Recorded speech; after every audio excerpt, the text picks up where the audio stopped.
Hello guys, good afternoon and welcome to Videopoint's weekly roundup. It's actually a roundup of the week's events as published on Techpoint.ng, and today we're going to be giving you a lowdown of all those events, the headlines, the breakdowns and the news, everything general that happened within the week. My name is Apollo Victor and with me today is Grace Akiyoshi.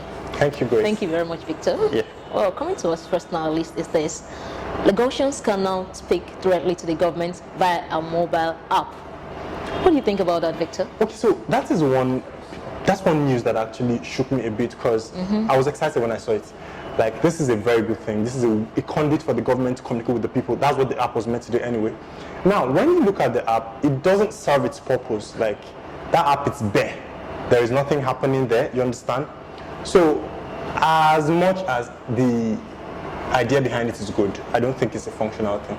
But it's fine. They say it's a thought that counts, Abi. But what I was just thinking about is how realistic it's going to be. I mean, are you saying I could speak to Governor Ambode just directly? Hey, Governor, what's up? You know, something like that. Something like now, that. Considering the fact that it doesn't work, there's no way to find out. The app literally does not work.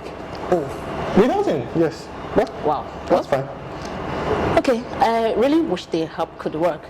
I would have actually gone on it and said to Governor Ambode, sir, your visit to Yaba Con, Okay. what could be different this time?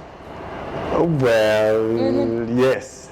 Like you said, he came around last time and Promising grants and electricity to startups in if the Yaba. apps work, that's what we would have asked him. Say, Seriously, sir, what's happening? And that's my reason I liked the opinion piece by Oyin Councillor, which says, Governor Hambode's visit to Yaba, what could be different this time?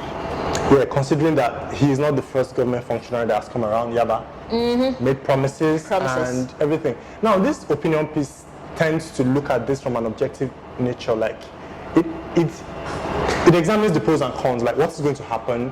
How is it going to give free electricity? Yes. You know, how does it determine who deserves free electricity? How is it going to be distributed? Different opinions. And what about startups that are not in Yaba?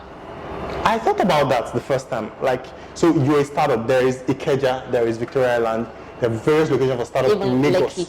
You know, so what is going to happen to a startup that is not based in Yaba? Yaba. So you don't become a part of this Lagos or something. I don't know. Like, I like to think that the thought counts. So, you know, the fact that they actually have this in mind to do things like this, whether it works or not or something, I don't know. It's okay. Well, that is fine. Now, still speaking on the government, now there is a solar-powered electronic voting machine and it was unveiled. Now, this calls to mind the question, like, is e-voting the way to go in Nigeria? Really, is it the way to go? Because considering that our offline voting is just wacky, Wrong, you know? there's very wrong. nothing to write home about at this moment. So instinctively, you want to say no, e-voting is not the way to go in Nigeria, you know, but we can hope. Now, when the cons of this now is we haven't even been able to conduct a normal paper-based credible election. Exactly. So how is an e-election going to work? Now, considering low internet penetration, That's one. hacking, That's two. And speaking of hacking, in the piece, Okay. the author actually made mention of two developed countries, that's USA and Ireland. Do you know they actually scrapped their e-voting yes, I heard. due to cyber insecurity, And they hacking? supposedly have a higher level of cybersecurity than we do. So what's Nigeria's fate? I don't know. Well, one way or the other. Still speaking about the Nigerian government, the Nigerian government has launched an anti-flood app. We are not impressed. At all? Did you check out this app? Really? Now, Is that what we need right now? well, it depends on where you're looking at it from. It is what we need, you know, considering Need. Yes, we're getting into the rainy season. Places get flooded and everything. You get, but now the app doesn't work. Like the Lagos State government app, this one doesn't work too. Okay. Now it tell looks like one funny demo thing from, I don't know, a pitch of a startup. It looks weird. Nothing works in the app. This one is worse than the first one mentioned because the government app. You don't mean it. You need to look at it. I mean, it's bland. It's empty. Okay, the money they actually used to set up this app, why can't they use it to provide infrastructure that could actually prevent this flooding from wrecking properties and leading to loss of lives? Now, that is the point. That's a very valid point that should be looked into. But if the app is even going to be done, let it be done properly. Of course. Well, I guess this should light us up a little because we seem to have an innovator of the week. Just-based engineer builds energy-efficient equipment from indigenous materials. You know, very good news. His name is Engineer Roundup Newton Selbol. He builds solar energy efficient equipment. Now, they are Nigerian alternatives of foreign products. Yes. And here's the interesting part. Everything he builds are from locally sourced materials. We our own thing. That's incredible. And they're well priced, not expensive. One thing about people called Newton, do they have that creative? I thought about it too. You know? How is it creative? Okay. Well, that's Newton kudos. Interesting. Okay. Now this is the big part. Talking about money. Don't blame me. Blame recession. Swift InnoTribe Africa opens 10,000 euros challenge for African fintech startups. Okay, that sounds interesting.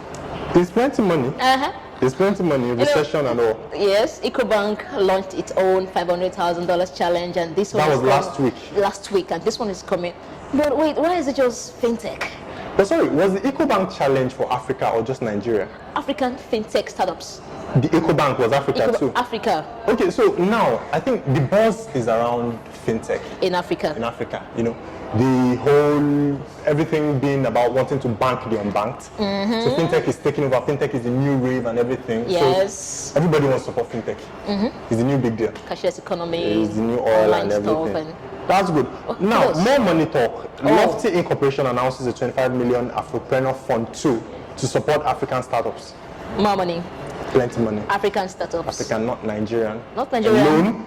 Okay. African startups generally. African startups. So these African startups can apply to this Afropreneur Fund. Now, the thing with the fund is, well, it looks good, but the details are not really out there. Okay, so it's still kind of a little bit shadowy. They say they bring information as time goes on. Well, so we can hope. Yeah, you can check the site and look for more details. Check techpoint.ng. Now, more money. There is seed funding of up to 2 million naira for early stage startups. These are for our Nigerian guys. Yes. So the angel investor reached out to us over the week and said they would love to invest in some early stage startups, and we put it up. And Grace, do you think 2 million naira is small money for startups? Actually, that was what I thought. I thought it was a little bit small, but considering recession, who wouldn't take 2 million naira this time? I thought so myself, because now in Nigeria, fuel money, transportation money, logistics money can mean life and death for a startup. You know? Seriously. So 500,000 naira is a lot of money, considering it being seed fund. To me. You know, 2 million. That's something. That's plenty money. That's something. Iroko co-founder Bastian Gotta is expecting to exit the company he helped fund. He has exited, actually. Now, this news shocked me. What you would think is there was problem, right? Well, there was a comment on the post that was actually speculating, but a press release was originating from the Iroko camp, said there was no animosity between them. And it further said that Bastian is actually going to launch fully into Spark. Yes. Their $2.5 million VC startup to help. So that means all is kosher, no wahala, no fight. Also, we are made to believe. Yes. And a very funny story. Who could ever think about it? How Trump's immigration ban could affect Nigerian tech industry. Trump. If you ask me, I said Trump's election didn't have any effect on us. But after going through this article, well, some of the things came to light. You know, looking at it, it came to light, and you know everything. But there's some points I don't agree with in the article. Okay. Yes. So there is the point of the competition part. I agree with a part of it. You mean? Now, there is definitely going to be competition. There is. Now, the article makes it look like it's a bad thing. You mean competition? Yes, I don't think so. Well, are you saying competition is a good thing? Yeah, when it's healthy, I mean, it helps you grow, you learn for devs and... Thank you for that clause. When it's healthy. And if it's not healthy? Okay, so now, putting it in context now, it says when the immigration ban is going to happen, Nigerians are going to come back. More skilled Nigerians, and there is going to be fights for the small job here, in quotes. Which there already is fights. I think it's a good thing, because it means the guys on ground are going to get better. for them to compete for a fair share of the market, jobs in the market. You understand? But it might also kill them. Oh, Take a yeah. look at normal Lagos Tosu here and there. You want to enter into a BRT. The boss is yes. Man, he's the top so guy. survival of It's the possible fittest, for the yes. survival of the fittest. So it's one or two ways. Either you go in or come out. You know, on one hand, Nigeria has some world-class developers, some world-class programmers. But these guys have access to connections, money. Well, yeah. So when you say, what's the essence of your talent when you don't have money? You have the point. You have the point. You have the point. Well, Anyway, now this is funny. This is a Friday tech post. This is meant to make you laugh. Now, this article actually focuses on how Nigerian parents interface with technology. tell me something. Now, Nigerian parents have this very amusing way of going about technology, like it's some alien thing. Now, considering that these things were around during our time, it's alien to them. You know, so you start hearing WhatsApp, message me on WhatsApp. Laptop. Yeah, that should be laptop. What's laptop? But it's really very funny. So especially when because we tend to know how to operate them, we seem to be at the better edge. So when your mom calls you and says, hey, just help me do this, do that, install this application, and you do it, the boss goes around. You know, my son is a tech genius. You know, so some of these things, with even educated Nigerian parents, it's not actually an illiterate thing. They're not just used to it. Used to it. You don't. Now, there's something that says if you want Nigerian parents to believe anything, send it via a broadcast on social media. They call you. Don't use this perfume. Don't eat this biscuit. It's dangerous. It kills people. I just saw it on Waters. What's on Waters? Okay, so now finally there is a repurposed post from our sister site, consumer.techpoint.ng. Now it tells you how to ensure people only use your phone for the purpose you give them the phone. There's a Twitter feed to this. Okay. I think the girl says, when you say hold my phone, and the next thing the person does is open your mails and WhatsApp. Please, what are they looking for? Look at one picture. Sometimes it goes into your messages. Now, this feature is scrimping. Scrimping helps you to keep one thing on the screen. So if I give you my phone, what the application that is open when I give it to you, you can't exit it. So you stay on that application throughout. If you exit it, it goes back to my lock screen. I have to put in my password first to come back. So there's no way person will be able to interfere with your privacy. So you want to send a text message, I open that page up and I pin it to the screen. You should go for basics on our consumer, the Techpoint.